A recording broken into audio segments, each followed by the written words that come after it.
Hello, hello, hello. This is Kokeeno Codex, and welcome to the First Kokeeno Codex. So, what is up with the Quest for Glory Let's Play? In truth, it's just sort of been put on a hiatus. It's been put on the back burner. When I first started the Let's Play, I was working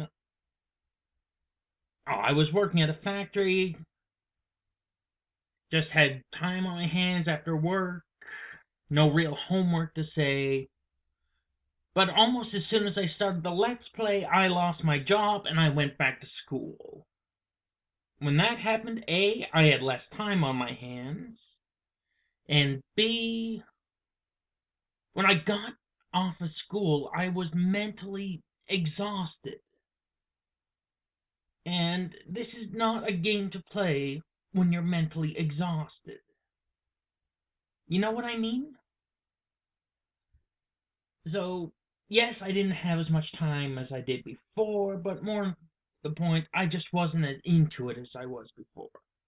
Also, I think I started this Let's Play too soon after doing a previous playthrough of the game, so it wasn't as fresh to me as it could have been.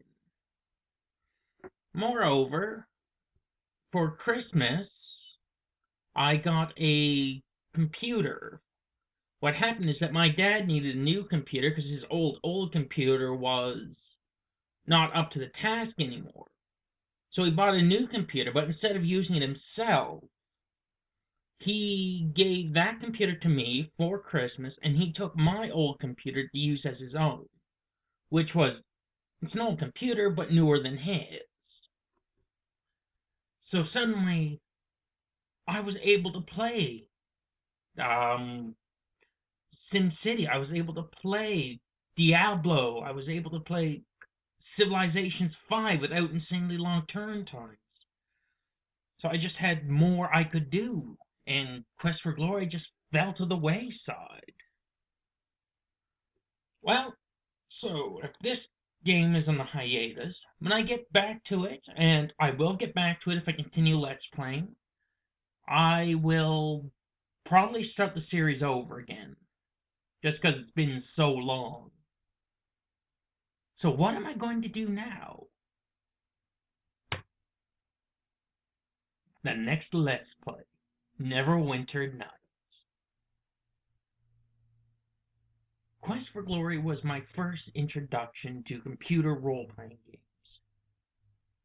But after that, there was a long hiatus where there were computer games I was playing, but not really role-playing games. So this was really my next introduction back into the world of role-playing. So this game is very near and dear to my heart. And really, this art on the box cover was so what drew me to the game in the first place. I could just picture myself as that guy in the lower right-hand corner. No, why am I here? No. Okay, so who will I be playing? Oh, yes. I just wanted to send out a couple things. YouTube is an incredible resource. It gave me the tools to actually perform this Let's Play, and it also gave me troubleshooting tips on how to get my audio and video synced. At the time of this recording, I've actually recorded episodes 1 and 2. Episode 1 is in 2 parts, episode 2 is in 5 parts. And these are... So, Jim Plays Games. Tutorial, recording a Let's Play with free technology. And this technology is pretty much the one I'm using. Late Lights. How to make a Let's Play. This is the technology I use to create my my first Let's Play of Quest for Glory, and it works really well. Both these two, the Bloody Unknown Frosty and Dr. Panda Gaming videos, they helped me to troubleshoot the videos so I could sync up audio and videos. Just a big thanks to both of you. So, Quest for Glory 1, my new character. He's a paladin. He's a human male. Now, in all these RPGs, I so rarely go with human, but this time I did. Partly because they have the stats I need to do my build effectively, I hope. But also, I wanted somebody who was just completely and utterly ordinary. Somebody completely and utterly boring. This guy was just a simple simple fisherman. And he got bored with his life. So at the very young age of 14, he just picked up and went off on an adventure. Well, let me just read. You were born to a small village near Neverwinter. You lived with your parents, raised to be a fisherman. You grew bored of farming life and wanted more adventure. From priests and bards alike, you have heard tales of heroes rise from modest beginnings like your own. So, at the age of 14, you left home and started your adventure. Your adventures eventually took you to a monastery of Torn. They took you on as an apprentice where you learned the way of the paladin. When you heard that Neverwinter, that should be one word, had put out a call for a champion, you set out for the city against the wishes of your instructors. Your instructors believed that you still needed more training, but you knew better. So, human, paladin, alignment, lawful good, obviously. Weapon, dual-wielding short swords. You see, this also makes it interesting for me. I've never heard of a dual-wielding paladin. Normally when I play paladin-esque characters, they're the sword and board guy. They're the ones that stand on defense, They're just the ones that can stand up against the whole world as it comes rushing at them. This guy is more of the run into it, head on, slash at everything that moves. It's basically the best defense is an offense kind of idea. It's a different take on a paladin, in my opinion. And I normally think paladin, I think defense. So this really got me interested in role-playing. The second thing is, I so rarely play young characters. I like to play characters that are older, who have had more life experience. And this guy's young, he's excited, he's energetic, he's peppy. And I just haven't played that character, or at least not very often. And his idealism comes more out of youth and inexperience and naivety. Why does naive have 2 dots on it? Oh well. He is good. I mean, he is skilled at what he does, and he does want to do well in the world. Do well for the world. But it's a different sort of thing than that old gruff dude that's lived a long and harsh life, and he does what he knows he has to make life bearable for himself and others. So on both those grounds, I think this is going to be a really interesting Let's Play. This is my character in the game world.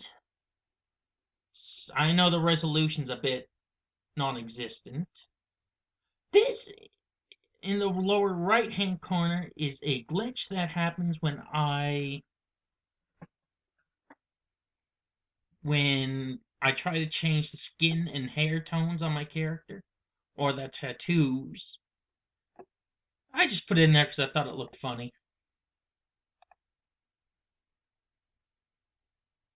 Come on. I want...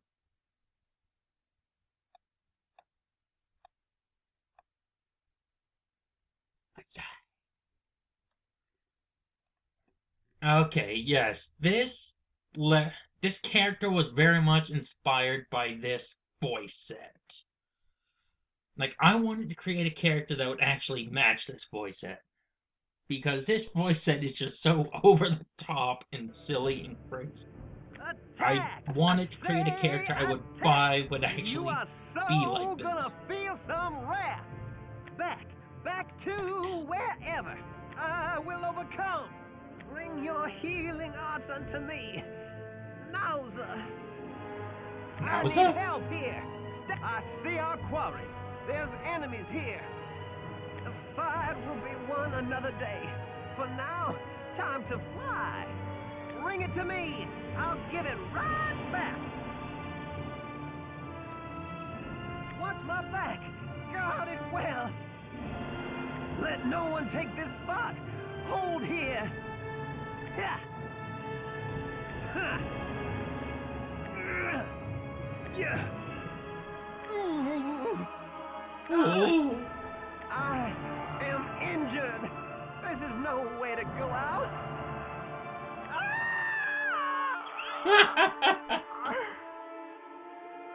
That's a fun one. Bad blood in me. Poisoned. My magic is faltered. Oh, typical.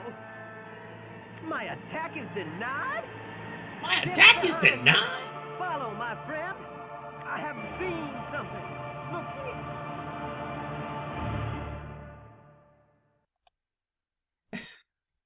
That voice set is just so much fun. But what got me into this game was this guy here. Gordvich Voltimanir. Originally, that name was kind of sort of randomly generated. But that character, I forget what happened to him, but I had to recreate him later, and I recreated the name as best as I could remember. So, phonetically, that name was randomly generated. And at the time, like, Voltimanir, like, that sounds like Voldemort from Harry Potter, but I didn't know anything about Harry Potter at the time, so that's sheerly coincidence. So, this guy, he's a barbarian. Half-orc male. I know, very cliche. Chaotic good. This guy, he doesn't mean to be chaotic, but because of a limited intelligence, he doesn't always know how to get along in society, so he's always being disruptive, though he doesn't mean to be. But he's always trying to do good for people, protect people, and ensure their well-being. He fights with the double axe, which is that long axe with a blade at both ends. He turned out being a carbon copy of the half-orc mercenary Rage of the Blood Orchid. Forget his name. But you know what? This was my first character, so those things are just purely coincidental. But where that Rage of the Blood Orchid guy was extremely smart and extremely articulate, Gordvich Voltimanir had a speech impediment. This is actually in the game itself, and you have an intelligence of 8. Like, if that feature wasn't in there, my paladin probably would have had an intelligence of 8, so I could put 2 more points into strength. But I did not want my paladin speaking like this guy. So, His backstory's a little longer, a little more in depth. Your mother lived in a small village near the Neverwinter Mountains, where orc tribes roam. Actually, please stay tuned. We'll be right back.